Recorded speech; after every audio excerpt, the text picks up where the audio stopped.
Cool. So I had issues with the stream. I had issues with the fucking video. Anyway, let me get into it. In this video, you're gonna see a lot of political psychosis, as I call it. You're gonna see people who can see the objective truth, who hear it, who can even internalize it to a degree, but actively reject it. This isn't a matter of ignorance. This is literally just malice. This is just maliciousness. And that's going to be very prevalent, especially among black conservatives. To be black and conservative in this country is to be of two opposites. It's to be contradictory.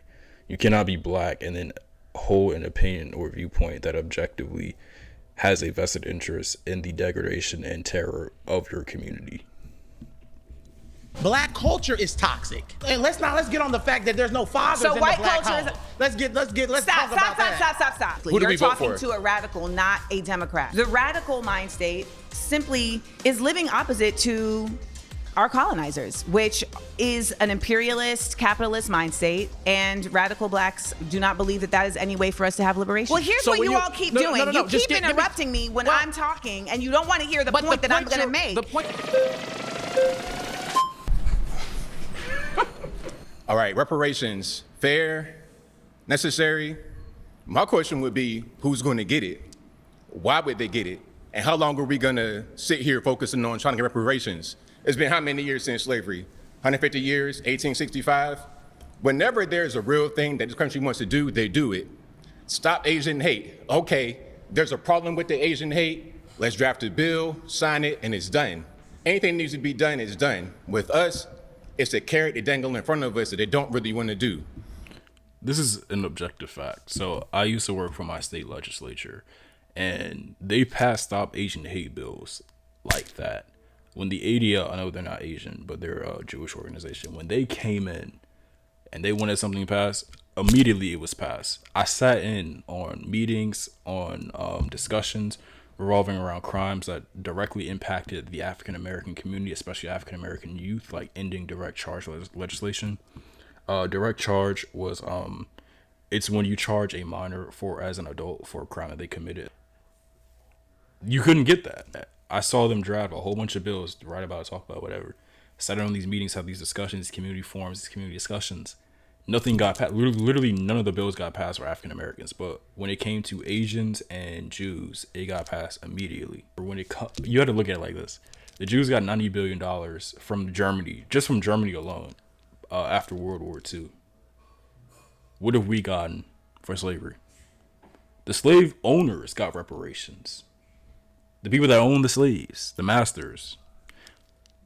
The black people, the black slaves did not get any sort of reparations whatsoever, despite generating an incalculable amount of revenue for not just the United States, but the entire European enterprise alone.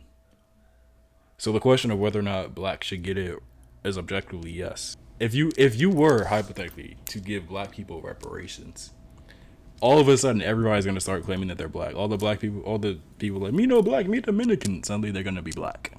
You're just gonna see that. Once the money starts coming in, people's identities and their ideologies switch up entirely, which is a damn shame. And it's not going to help. We need education. Oh, it's not going to help. No, it's not. We need education. Getting a check from the government is not going to do that. And we need proper education. A lot of us go to these institutions where we're not really prepared, we're not really focused, and we don't get things that'll help us. He makes that statement about education not being helpful, but he doesn't cite what specifically we're not learning. And if we look at the black community, the biggest issue is the lack of access to social capital or money. So the solution would be to give people more money. And some people are like, okay, how does that actually solve the problem? To reduce things like crime. Crime is mostly a product of poverty or a lack of access to resources.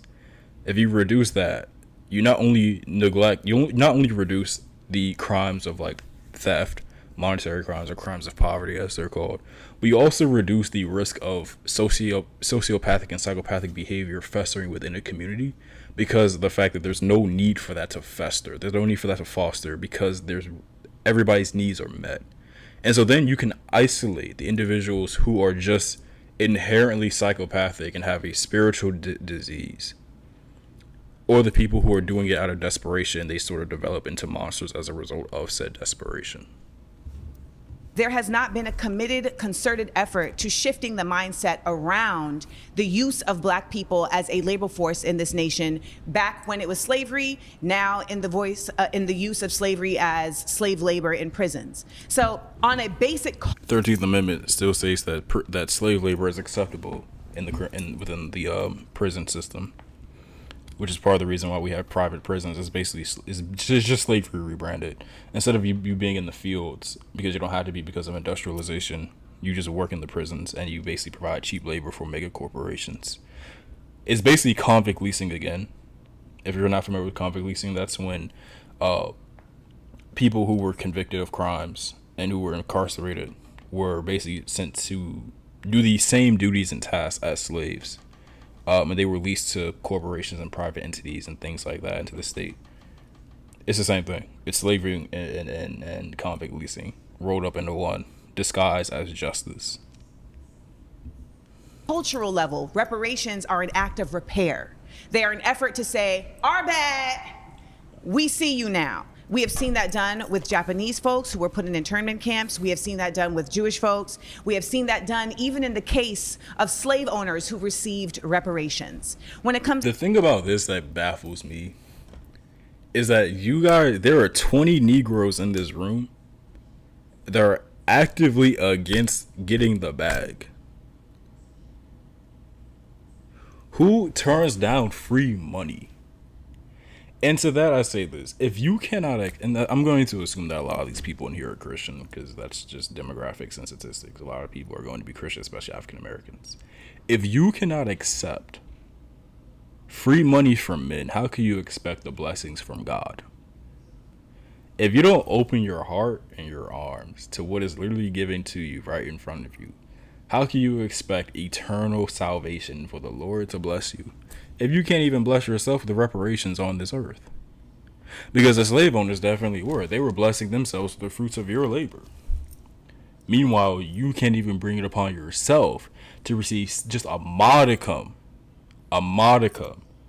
of the reparations that you are owed and that your ancestors are owed. Okay, now as far as the money going towards certain things is going to help us, let's look at Baltimore Public Schools. They get, I think, the third most money per pupil in the US of A, like $15,000 per student, but yet the majority of the population that comes from that environment can't read. They're illiterate. So we're dumping money on the situation, yes, but yet we're not getting the results we should get from it.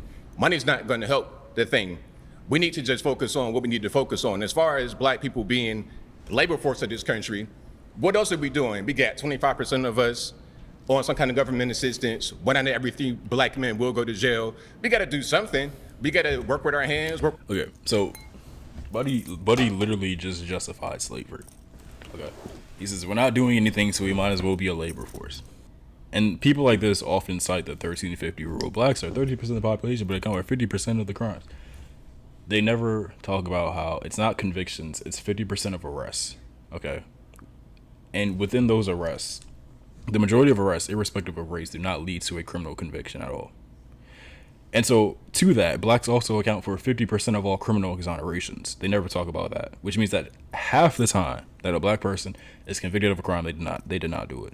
And this is just for the people that we can account for. The people who could afford a legal defense, not the people who couldn't. Not the people who were in the wrong place at the wrong time, who couldn't afford any form of representation. They never take that into account. But that matters. So it might actually be higher for all we know. It could be 60 or 70%, which means that the criminal justice system is explicitly looking for Black people to incarcerate, to funnel into their labor system. It's just slavery rebranded. And more to that. Where was I going? I forgot. More to that, right? I forgot where I was going. I'm a little gone right now. For tools do something because we're not doing much of anything. And yeah. So we're not doing much of anything. He doesn't speak for all Black people. He hasn't lived every Black person's experience. Americans in general, irrespective of race, again, are some of the hardest working people on the planet aside from slaves. I think if you look at the total amount of hours that the average American works, it is comparable to slavery during the slave trade. Now, it's not the exact number, but I think it's within like 10 to 20 hours of what slaves worked who worked in the fields. And it's actually more than what the Egyptians who renovated the Egyptian pyramids did. Now, I'm not going to say the ones who built it because I don't think that the ancient Egyptians, the dynastic Egyptians, built the pyramid. I think the pyramids are actually way older, but that's a whole different discussion for another day. Point being, they worked similar hours to these slaves who renovated the pyramids of Egypt, Americans. It's insane because this is supposed to be a free and just society. Yet you're working the same hours of people who were forced to do so. And in many ways, we were as well. I'll get to that later on in the video as to why that is. It's just something that they're using to try and make us stay Democrat. That's what I wanted to say. Well, Democrats are not doing reparations either. They're not. This is nonpartisan. This is black partisan, Exactly. baby. Okay. Well, this is nonpartisan. Who do we vote for? Who do we vote for 93% of the time? There's no incentive. To be quite honest, you're not talking to a Democrat. You're talking to a radical. Okay, but let's land this plane very quick. Who do we vote for? Let's land this. I think it's an inherently racist assumption to assume that any black person who's anti-conservative is pro-Democrat. Because if you're really politically conscious, you would see that there's not really that much of a discrepancy between the two. It's mostly Republican and Republican light.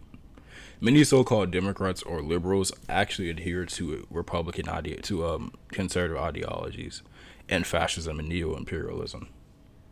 They support capitalism yet talk about social justice, and you can't do that because you can't have both of them, especially when the capitalism is the one that dominates the overarching system and the ethos. And capitalism that relies on systemic exploitation of a group of people and of the environment. And it inevitably turns inward, which is how you end up getting fascism, because the system has to keep on feeding until there's nothing left. And that there are so many other factors that are determining how that money is getting spent to impede it from actually fixing a problem. You can put all the money into Baltimore public schools you want, but if you are also putting all this money into policing, into communities that are not getting resources, then you are also creating your own conundrum. The other part of this is the U.S. government spent more money on the war on drugs, which was designed to actively destabilize the black community, than it did on actually enriching the black community. They put more resources, more effort, more science into that, more psychological endeavors into controlling and dismantling the black community than they did into investing in helping build it. Here's the other thing, right? I use stop and frisk as an example in New York City, which lasted for about 10 years. And I wrote this in my graduate research paper. During stop and frisk, 33% of the population in New York City was white, 25% of it was Hispanic, and another 25% of it was African American, and then you had other races in between, Asians, Asians, Native Americans, etc. Right? When you look at the statistics, white people accounted for 10% of the arrests, despite being 33% of the population. Hispanics accounted for 28% of the arrests, despite accounting for 25% of the population. And blacks accounted for 52% of the arrests, despite being 25% of the population. Now, you may be like, okay, that validates the 1350 rule. When they actually tallied it up, right? In 90% of those cases of arrests, no wrongdoing, no crime had actually occurred at all. Which means that only in 10% of the arrests that were done in the black and Latino communities, especially the black communities, was there actually a crime that occurred. That means 9 times out of 10, they were wrong. There's material, you can do the arithmetic. It's not hard to do.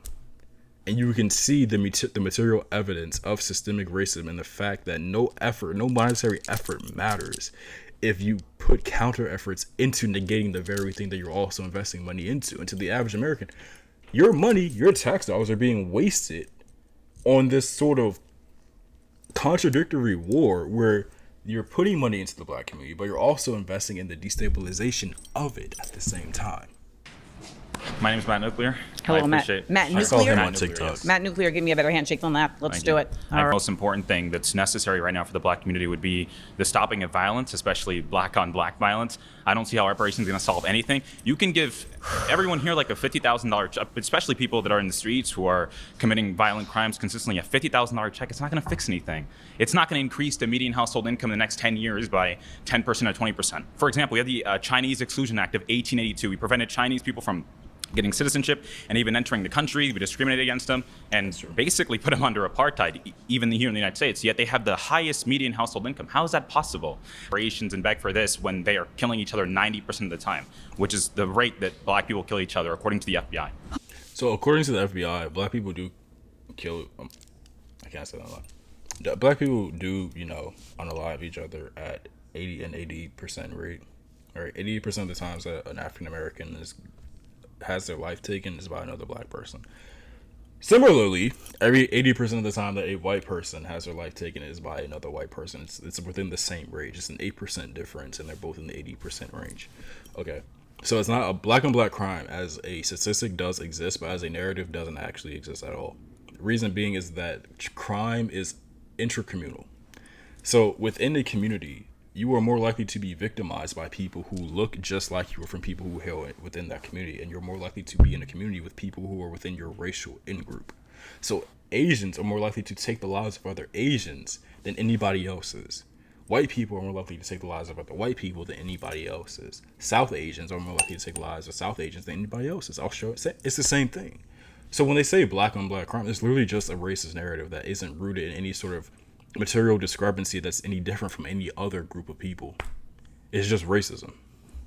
Where your education came from, but and then they never talk about where the crime came from. Where did the guns and drugs in the black community come from? They don't exist in a vacuum. They have to come from a source. It's the same reason why the cartels and the CIA are the same. Who funds the cartels? Who gives the cartels the drugs? Why did Latin America collapse in the 60s and 70s and the 80s? It wasn't because people just suddenly started doing drugs. That they had to come from somewhere. They had to have been supplied by somebody. And every socialist and communist government that was actually doing well for their people was destabilized by the U.S. government. And then you start to see the drug trades. Lied to you. Stats don't lie, though. Statistics lie all the time. So let's start there. Particularly when the statistics are coming from the sources that gain from the statistics being shown a different way. So if you're going to start your argument on stats don't lie, you've already lost the argument. They lie all the time. One more thing before I finally shut my bitch ass up and let the damn video play. It was back during the pandemic. I call it the pandemic because we was getting bans. And there was like the pandemic statistics for the vaccine came out. They were like, the data shows that apparently the vaccine is actually really healthy. And then the people who did the damn data were the companies that monetarily benefited from the vaccine being proliferated, or the companies that benefited, at least in the social ethos and the social context of the vaccine being proliferated. So the people who made the vaccine made the data. You don't think that's a conflict of interest at all? That doesn't raise any alarm, any concern, any red flags. And so the same thing with the FBI, when they produce statistics on black crime, or black crime rates, these are the same people that took the life of Dr. King. Right? They had him gone. So they're writing the statistics and subsequently the narrative, and you think they're going to tell it equitably? It doesn't make any sense. Comparing Chinese people who are immigrants that made a choice to come to the United States and comparing the continued effort of black people to ground themselves in a nation that continues to make impediments for them to show and live and exist in their true citizenship is a false equivalency. I don't believe that happens at all. No one here is in. Are you acting right now? Do you really believe I'm telling this? The truth. There's no systemic racism that I've experienced here in America. What system is racist? I think And there's a psychosis right there. The blatant disconnect from the objective reality of the situation. And then the projection, where you ascribe your personal experience to the collective. You apply it specific to the general. You cannot do that. Even if this young man never actually experienced systemic racism, which he has, but even if he didn't, that does not mean that other people do not. It's like me saying that I've never seen $1 million, so therefore it doesn't exist. Just because you have not experienced it, you might be an outlier in a very, very, very broad and diverse population of people. That does not mean that it does not exist.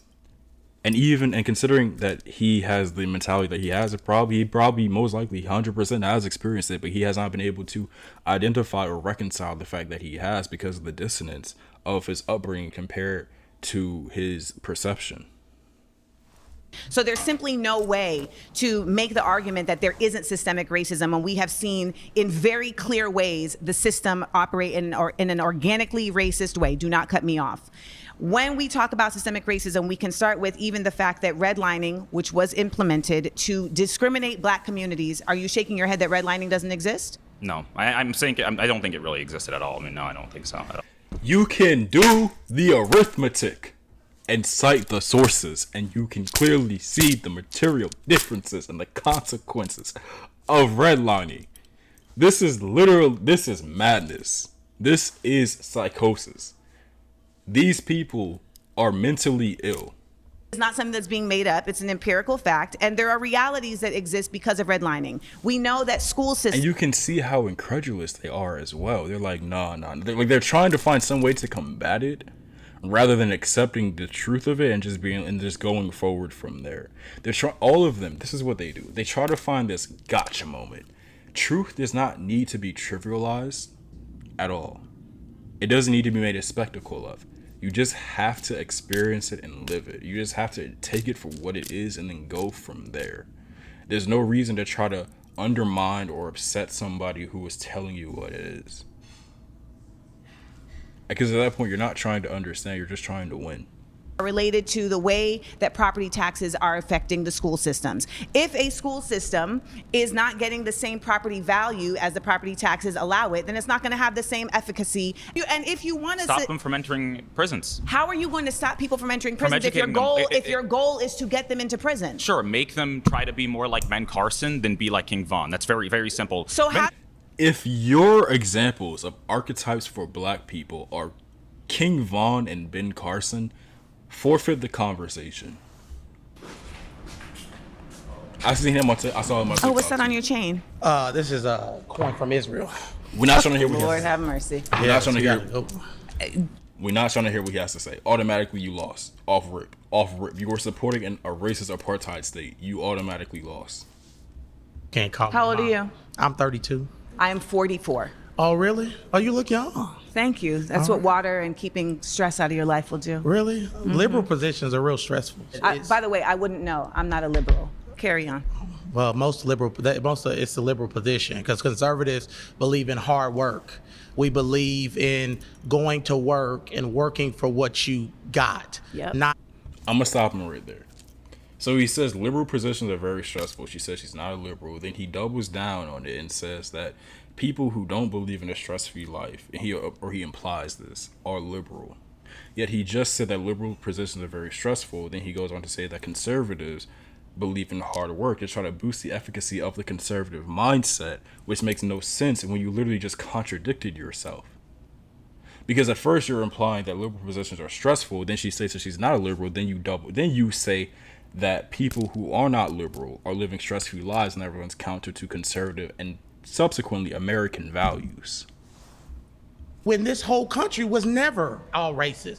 Some of the founding fathers were abolitionists, and they hated slavery. And they actually put things in the Declaration of Independence and things too, because they believed that there'll be a future where there would be a Black president one day. Or that they were so against slavery that they owned slaves. Yeah. There would be people in leadership that were Black. We had a Black president, just in case you didn't know. We had a Black president and we had a Black vice president. I think she was Black. They said she was Black. I don't know. So we had. Again, you have a room of 20 Black people laughing about a racist stereotype and narrative about a Black woman who is the vice president of the United States. Whether or not you agree or disagree with her policies, Lord knows I have my issues with the Biden administration. The fact of the matter is that you guys are joking about a racist trope, a racist comedic trope about the identity of a Black woman in the United States, and you think that that's funny as Black people. You're not part of the club. You're not getting in. You don't have a seat at the table. You got to make your own tables. A Black president, and you know who voted for that Black man? White people, because you can't win a popular election in this country without white people. So Barack Obama is the product of white people. So let's get off this thing. They never mention the fact that one, it's still an inherently white system, and two, his connections to George Bush and the fact that they are probably most likely cousins via the CIA. They have familial connections. I think Obama's father was in the CIA. They never talk about that. George Bush's father was the director of the CIA. So they have that familial connection right there. They have that link right there. And how they don't talk about that stuff. Again, and it's still an inherently white system. It still benefits Eurocentric endeavors. So even if he is black, he's just a figurehead. It's just like being black and an artist and having millions of dollars, but the people who own you, the record labels, the record deals, are still owned by white people and the other group of people who are also white, but you know what I'm talking about. Where, oh, America is so racist. What's making America so racist is people that continue to talk about racism and continue to focus on racism instead of focusing on unity and bringing our country forward. People that have this liberal mindset are... So continuing to talk about something that's objectively happening is racist. Continuing to talk about racism is racist, but why would people talk about racism if there's no racism? Victors. I refuse to embrace a victim mentality because that's not what our grandparents and Harriet Tubman and those people fought for. They fought for equal opportunity. Do not bring up Harriet Tubman's name in vain, baby. Please. I said the Lord's name in vain. Harriet Tubman. Harriet Tubman is famous for saying something along the lines, and I'm paraphrasing here, that she could have saved more of her people had they known that they were slaves. Exhibit A. His name. Harriet Tubman was literally saving her family and others from slavery. Yeah. You know who helped her? White people. You know who helped her? They were on the Underground Railroad. Come on in. No, you know who helped her? The same people that enslaved her. You know who helped her? God and Harriet. People who benefit from white supremacy. The same people who helped her are the same people who enslaved her. And he mentions God. And whether or not you want to argue about whether or not God exists, that's a whole different topic. The fact of the matter is that the God that black people were given is the exact same God that the white masters were taught them to adhere to believe in. You had your culture erased, and you were taught to believe in this God over the indigenous cultures that you had. So your entire identity was co-opted, subverted, and destroyed by people who had a vested interest in your servitude. And you think that that God is going to be your liberator. Make that make sense. One of the things it's a lie. White supremacy is a lie. No, sir, that's simply not true. There's no such. I mean, if that were not the case, then we wouldn't see the continued effort of colonialism. Keep talking. White supremacy is a lie, but white dominance is not. To be supreme, you don't have to destroy and destabilize and completely erase or eradicate cultures that would force you into irrelevancy, or that would completely destabilize your culture, your being, your entire existence. A superior culture doesn't have to resort to slavery or erasure to elevate themselves. They don't have to resort to continuous systems of suppression and oppression of groups of people who they claim to be inferior, yet they put so much effort, so much money, so many endeavors, spiritually, psychologically, and physically, into ensuring that these people never ascend or elevate past what you told them that they could be. If they were really inferior, they would just be inferior. And you don't go to a continent and see people and see what they're capable of, and then say, I want you to build my culture. That does not happen. If African Americans or people of African descent, black people, whatever you want to extrapolate it to, were truly inferior, they wouldn't have enslaved us because we wouldn't be able to do anything. You know what happened? They went to Africa. They saw the pyramids. They saw the capital city of the Kingdom of Benin. They saw all the opulence, the architecture, the culture, the soul, the spirit, all of it, and they said, we want that. They saw the remnants of the Moorish Empire in Southern Europe and said, we want that. They expelled the Moors, and they came back for them, and they enslaved them and their people. Yet somehow we're inferior. It doesn't work. We're not inferior at all. So yes, they dominate, but they're not superior. The fact that they need to dominate is a testament to desperation, not superiority. And white black culture is toxic. The black culture is toxic. We have produced a culture that is toxic. It's not going to work. No, a debate has to be in facts. You're putting off emotional liberalism right now. I am not putting off emotional liberalism. You're putting off unfounded lies That's what y'all based do. Y'all in start saying conservatism. misinformation. Remember they did the misinformation thing all summer where everything conservatives did. They said misinformation. You're carrying a chain around your neck of an apartheid nation that actively wants to harm black people and non-Jewish people. But let me bring it. Again, the appeal to emotion that the conservative base has. They have not stated a single fact in this entire video. Like in this entire video, not a single fact has been stated so far. We're 16 minutes in. I need to shut my bitch ass up, but they haven't said shit. And yet still they'll go around, they say, oh, liberals are emotional, leftists are I'm not a liberal, by the way. Leftists are emotional, blah blah blah blah blah blah blah. My brother in Christ, look within. You started off saying we believe in hard work. Yeah. And we believe in being compensated. Reparations is not, though. Reparations is not hard work. It's stealing. So he's wearing the chain, the sigil, the symbol of a group of people who only exist because of reparations.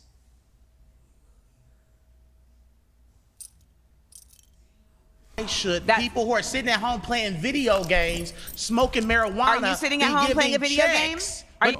Okay, that's again. So he's a millennial. That's a common boomer trope. The last video game I played seriously was Elden Ring in 2022 at the peak when it was released. And because of how hard it was, I stopped playing. And I'm not a gamer. Every now and then when I'm just bullshitting, I hop on GTA. And this is every now and then. It's not what they think. You know what I'm saying? Like, me putting 45 minutes into the whole year of playing GTA is not inhibiting my upward mobility, my socioeconomic upward mobility as a young African American male in their early 20s. Bro, and he's sick. He's sick. Look at him, he's sick as shit. My hand's wet from the bottle. You said radical. I wanted just clarity on that, and then also with the reparations, you said it's not just money; it's other things. I just want to know, like, what do you see as like the grand picture of what would help? The grand picture of what would help of reparations. Like, what does that look like to you? Oh, great. Reparations. What reparations looks like to me is a combination of reparations and remunerations. And reparations are about repair for damages that have been caused based on harm. Remunerations is a monetary response to work that has not been paid for. So if you come and paint my house and I don't pay you, you can take me to court and get remunerations for the work that you have done. So we're actually owed both in this nation as Black people. And there are incredibly just clear-cut records that show the buying and selling and purchasing of slaves, the work that was done, also the intellectual property that was stolen from slaves, right? Because there was so much inventing that was happening. And there is also quite a bit of other reparations that are being discussed as it relates to property being stolen, as it relates to, again, redlining and the inability for Black people to get loans, etc. And these impediments being solely based. Why was it when she said redlining, they went to bro? On their race. As far as like discrimination. Yes, like they're from the estimated amount that was stolen from these people, right? So they're looking at like, what is this wage amount? For instance, like if you look at during that time, okay, what was the wage amount that a hired worker would get for this same work? All right. And so we're looking at how was that wage not provided and what is that pool that is being created? And then the radical mind state simply is living opposite to our colonizers, which is an imperialist, capitalist mind state, and radical Blacks do not believe that that is any way for us to have liberation. Thank you for explaining that. And thank you for being very respectful. We were told. See, I like yellow shirt, Shorty. Not because I like her, not because she capitulated, but because she was willing to listen. I want people who are willing to listen to the opposing side, both left and right, Democrat, Republican. It does not matter. And you can say, oh, you weren't listening to the Republican side. I've heard the whole thing all before. I've heard all this shit before. That's why I understand their arguments. That's why I deconstruct it. People who are willing to listen and understand and then offering a counterpoint, if there is a necessity to do such, are among the most intelligent of us. Not because their perspective may be right, because they have a willingness to synthesize information that may be contrary to their preconceived notions. And she was willing to do so, at least give the appearance of such, whereas others weren't. And I'm not saying that appearance negates any sort of psychosis, dissonance, or misinformation that she may have spread or anything like that. But I respect the willingness to listen. Oh, you weren't. So you say that black on black crime is due to underfunding and overpolicing, essentially. Yeah. Yes. I actually don't necessarily disagree with one of those. Okay. I think that, however, the government, who do you think should be responsible for the funding piece of the Black community? Should that be something that the government should step into, or should that be something that we as Black people need to handle ourselves? Dr. Jordan Peterson and even Thomas Sowell and several others have stated one thing, that poverty and crime, there's a positive correlation. There's also a positive correlation in the Black community of absentee fatherism, being one of the root causes leading into criminality. Black males that grew up without a father are 10 times more likely to engage in criminal activity. And so I think one of the... Can I put a pin right there and ask you a question? Ask me whatever you like. What is the root cause of there being less fathers present? Bad decision making on the part of the fathers. Oh my God. It's a lack of options. Jesus Christ. Not options in terms of dating, but socioeconomic options. Yes, bad decisions factor into it, but like at the end of the day, what is pushing men, or black men especially in general, into not wanting to engage in fatherhood? It has nothing to do with, oh, black men collectively as a race, as a monolith, don't want to be dads. Look at the incarceration rates and what factors into the incarceration rates, and subsequently the poverty rates. All of that stuff matters. Look at who, and men in general are more likely to be targeted by the criminal justice system irrespective of race, but then you throw black onto that and it just compounds tenfold the likelihood of you being arrested or profiled as a result of your race. As a black man in America, I mean, just consider all of that. Type of decisions? Not marrying the women we decide to lay down and have children with. Not being careful with the seeds that we plant in women. No woman can get pregnant without a man planting his seed inside of her. So therefore... See, that claim is not entirely false. But there's also a degree of accountability that you have to hold the women to as well. Because how do women get pregnant, right? If you want to say that the majority of it has to do with non-consensual relations, that would just be false. Are there non-consensual relations, of course. But that's not the root cause of it. And that black women, especially in that scenario, in that syllogism, would bear a degree of accountability for choosing to bed with black men who they know are not going to be fathers, who they know are not good people, because typically how you are as a parent is a representation, an expression, or a mirror of how you are as an individual. So, and that's also, and who you choose as a partner is a reflection of who you are as an individual as well, and how you value yourself. So then what informs those values that the black women would then have? That's largely a product of socialization. And where does the socialization come from? It comes from the dominant white hegemon. So as a result, the black women who choose, they do indeed choose. This goes into the free will versus determinism paradox. Choose to have relations with these black men who are in perilous situations and who are less than ideal to be fathers, right? But why do they choose that? Proximity, community, what they are exposed to. And what are they exposed to is the media and the perpetuation of narratives, of tropes, of ideas and archetypes that are instilled upon them by the dominant white hegemon. So do they bear a degree of personal accountability because we do have free will? Of course, 100%. Are there still institutional factors that play a role, a massive role into the social engineering of the mentality and mindset of black women who choose to have relations with these people? Yes. And do the black men still bear a degree of accountability? 100%. They definitely do. They do. But when you look into why that happens, again, it goes back to the same thing where they are a product of their environment and what they perceive and what they think is true, or what they think is truth, right?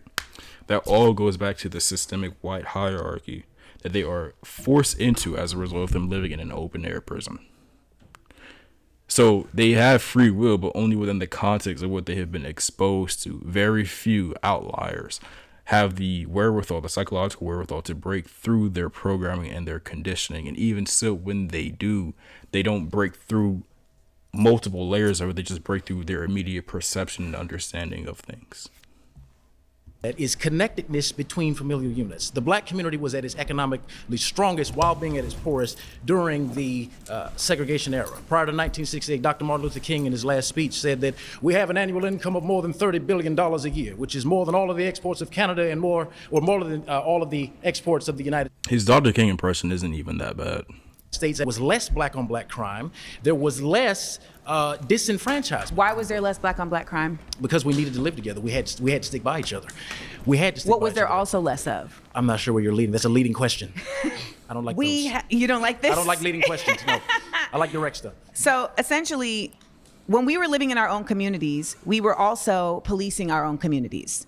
So we were not being used as statistics in the same way to determine how resources were provided to our own communities. When we were going to the government saying, hey, we deserve, because we are supposed to be separate but equal, we weren't saying, hey, we want to be with y'all. We were essentially saying, we want what you are stating we deserve. This concept of who is harming us. We are really making a false claim when it comes to black on black crime, as if there isn't white on white crime. There's also this unnecessary effort to try and pathologize black on black crime in a way that you don't try to pathologize white on white crime.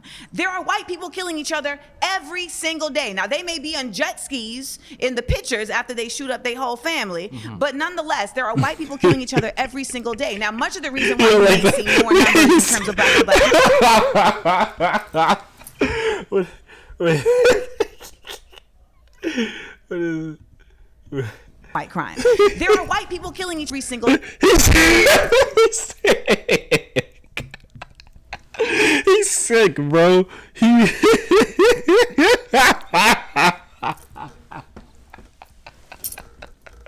He's sick, bro. Oh my god. He wants to be a good slave so bad. Just give it up. It's day. Now, Okay, so that's one instance. That's Hold on, one no, you're example. talking to somebody that works as a police dispatcher when I'm not making content. So here's the thing. Oh, I So see. no, you see what? Well, The you truth is, you're about to see the truth if you just give me a second. Like Trump said, just give me a second. I'm going to do the weave, but give me a minute. well, here's So what when you all keep doing. you cited Trump, you lost. No. You is yours, even though you got a pocket square and a Church of Christ pin on your chest. It's not a Church of Christ. It's Whatever. A cross. It's a cross. Same difference. You got an American flag. I love it. The healthy passion and the visceral. I love it. Okay. Hello. How Nice. are you? I'm Yes, hair. Jasmine, the pretty good. Lady. Say less outfit. Okay. Thank you. So this is my thing. Hold I on. think I'm gonna go out on a whim here and say that she somehow adheres to like the trad wife archetype as a black woman, because everything that she has on her is very white coded, from the blonde straight hair, which I'm not saying that all black women who have that want to be white, but even to her attire as well. It gives very much. It gives like white girl, but we'll see from there. the premise of your question was black on black crime. So I think I'm coming from a place, and I guess my issue is having had my biological father murdered by a black man, having had my cousin shot in the head by a black man. We can talk numbers and statistics and what the people are doing and what the white man is doing and all that, but at the end of the day, I see when my family lives on the south side of Chicago, and I think you and I both can attest to this, and I'm not saying that there are not other factors, but we know that we kill each other at a disproportionate rate than any other race. Now, why we do that and why 6,000 to 9,000 black men are gonna be homicided or killed or whatever by the end of the year annually by other black men, whereas the likelihood of a black man being killed by a white police officer is less than 150 per year, we know that we kill each other at a higher rate. So I'm not debating that there are not factors at play, but because I've lived the experience as a black woman losing my father to be murdered by a black man, walking down the street to hear that, being, by the way. no worries, thank you, but walking down. What's your proximity to white men in the south side of Chicago? Are there even white men around to rob and rape you at the same rate that there are black men? There are white men around. At the same rate? There wasn't a lot of black people in there, but then that doesn't justify the fact that we're destroying each other. So even if we get to the root, like we can agree. Okay, so this is a common problem. Again, you take a specific and you apply it to the general. A lot of people can't divorce their lived experiences from the broader social context. This isn't a racial thing. It's just a human thing. Just because you personally have experienced a tragedy, and you shouldn't have, just because you have experienced it, that does not mean that you can ascribe that to the broader social issue, the broader social context. People will say, if you look at like if you look at China, right? What was it? Hong Shou-shin, the man who had a dream that he was a brother of Jesus Christ, ended up causing a civil war that eradicated 20 to 30 million Chinese people. I mean, if you look at Asian history, Chinese history in particular, I mean, they're always at each other's throats, right? But nobody talks about Asian or Asian crime. Nobody talks about Chinese on Chinese crime. It's always black on black crime. Nobody talks, if you look at the war in Ukraine with Russia and Ukraine, that's literally white on white crime. You know, World War II is white on white crime. You're eradicating each other. So, again, in America, white on white crime, it still does exist. The majority of people who are white people are homicided by other white people. It's just an intracommunal thing. It's not racialized. it's not that black people have a vested interest in targeting black people. Now, if you want to say that black people are more likely to target each other than they are white people, yes, but look at the reason as to why that is the case in the first place. On that, okay, because I feel like a lot of nothing times justifies. like, well, I'm not a liberal. I am not a I'm not a liberal. Okay, well, I will say that people that sometimes have your stance that are against conservatives, maybe they have this claim that they're making it up, they're making up the numbers. We know that we do that to each other. So I want to get to the root of the issue. Why are we killing each other? I think the root of the issue is we've lost our values and we've lost our resilience as black people. We sit there and we talk about what the white man did and we talk about slavery and everything like that, but we have no self-accountability and say, you know what, at the end of the day, that is my black grandmother, that is my black sister, you are my black sister. And you know that a black man is more likely to rob you or commit some type of crime against you. And that's what we need to get down to the issue of. And like you were talking about earlier. This mentality only creates further division because now you start to other your own kind because you think that, oh my God, they're more likely to do something to me than the people who have literally oppressed you for 400 years. More to that. You don't see any other race pressed to hold each other accountable other than black people. But that's because we've been instilled with this notion that we need to hold each other accountable while we are literally being trampled on by the people who do not hold each other accountable. You're like, hey, well, what's going on? You know, what do you be resilient? How do we do both if you stay in the victimhood? That's my question. But your statement about black people staying in the victim place is also your point of view. But how do we rise above it? We continue to rise above it by one, pouring into our communities with mutual aid, but two, by simultaneously making sure that we are challenging the systems that are in place to impede us. We have so many opportunities where we are trying to do mutual aid and those things get disrupted by folks who want to have capitalist gain, by folks who want privatization. We used to have all these mom and pop businesses in our communities. There's over 3 million black millionaires in America right now. You are an intelligent black woman that is successful. That's irrelevant. No one's stopping me from doing anything. I'm an intelligent black woman that graduated and is successful. Many efforts have tried to stop me from doing what I do. We are not all equal in our capabilities. I'm so sorry. Again, this is the psychosis that I'm talking about. The disconnect from the truth and from the reality. There are 100% systemic factors at play. And though you may have free will, you only have free will within the capacity for your ability to understand it. And so when your ability to understand is inhibited by said social engineering projects the aforementioned social engineering projects that have invested, that literally inhibit your ability to perceive your free will, that limit your agency, and that invert your morality, how free are you actually? Human beings are very easy to program. Again, this is irrespective of race. Now target a race, hyperfixate on them, and dedicate all of your national efforts to their suppression. Your national efforts to the suppression at the expense of the dominant hegemon, at the expense of the white race. This happens at the expense. The reason why we don't have free college, it's too many black people going to college. The reason why we don't have free healthcare, that would give black people access to healthcare. The reason why we don't have a social safety net, the reason why we're not a socialist paradise, is because of the presence of black people that the dominant white culture wants to keep suppressed. Oppressed. My fault.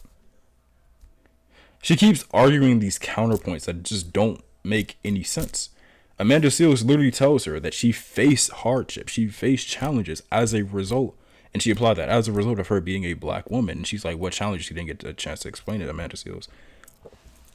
But she's speaking as though black people are all a monolith and we all have the same equal opportunities, and we don't. That's literally just not true.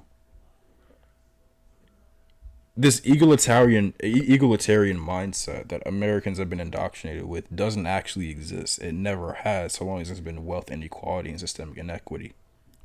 And then she cites black billionaires. How do billionaires become billionaires? They don't become billionaires by helping their economy, helping their people. They become billionaires by exploiting the system and exploiting the people underneath them. There's a sort of sociopathic and narcissistic threshold that they have to cross in order to attain that degree of wealth, status, and power. And at that point, you abdicate your humanity and you're concerned with the greater good for your own personal gain. So how many billionaires are? It doesn't matter. It's like this. Between me and Elon Musk, there's a net worth of $90 billion or $400 billion, however much he's worth. Right? What is he worth? So between me and Elon Musk, there's an average net worth of $208 billion between me and him. Do I have $208 billion? In spirit, I do, but not I don't actually possess it at all. Because if I did, I would not be making this video. So don't cite billionaires as a source of economic growth. Because it begins with responsibility within us. If we're like, Yes. okay, oh, the white person's doing this to me, the white person's not, we're not But going they to ever are. come to the core of the issue. They are. We need to take and responsibility. it's not even just the white person. In all fairness, I will say this. As African Americans, I do think that we have enabled too many injustices to take root against us. I say this not to absolve white people or white European enterprises for their slavery, or for their slavery and their crimes against us. I say that to acknowledge the fact that had we have shown more wherewithal, had we have shown more of a visceral reaction to them and their presence in Africa prior to 1619 and then afterwards, slavery would have never happened. One of the reasons why the Europeans colonized us wasn't because of superior technology, but it was because they exploited divisions within groups of people and then capitalized on those divisions from there. Had we banded together the same way that white people do whenever there's an external threat against them, we would have done better off.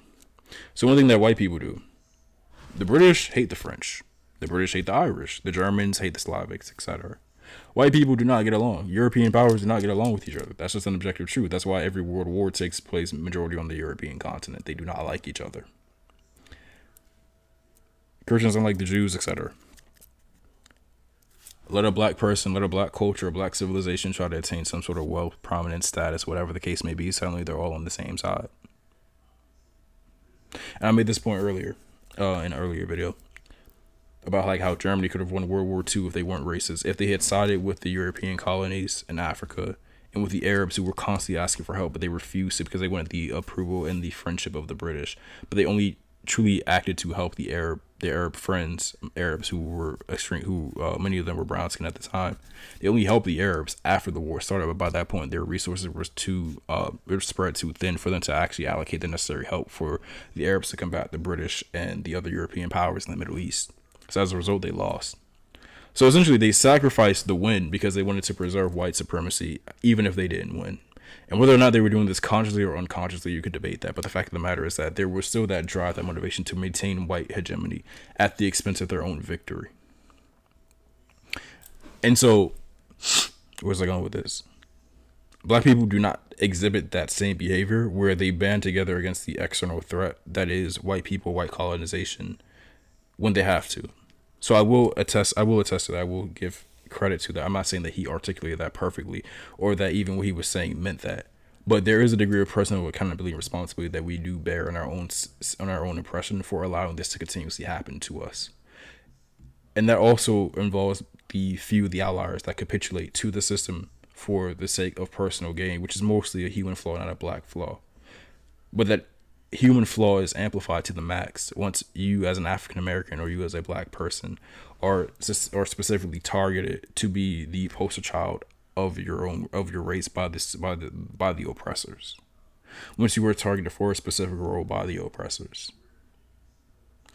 And we need to be cognizant of that and stop sacrificing the sanctity of our being, of our values and virtues for monetary gain. Because ultimately we all, at the end of the day, none of us are permanent. And we need to think forward about future generations, not just our personal gripes and slights with ourselves and with other people as well.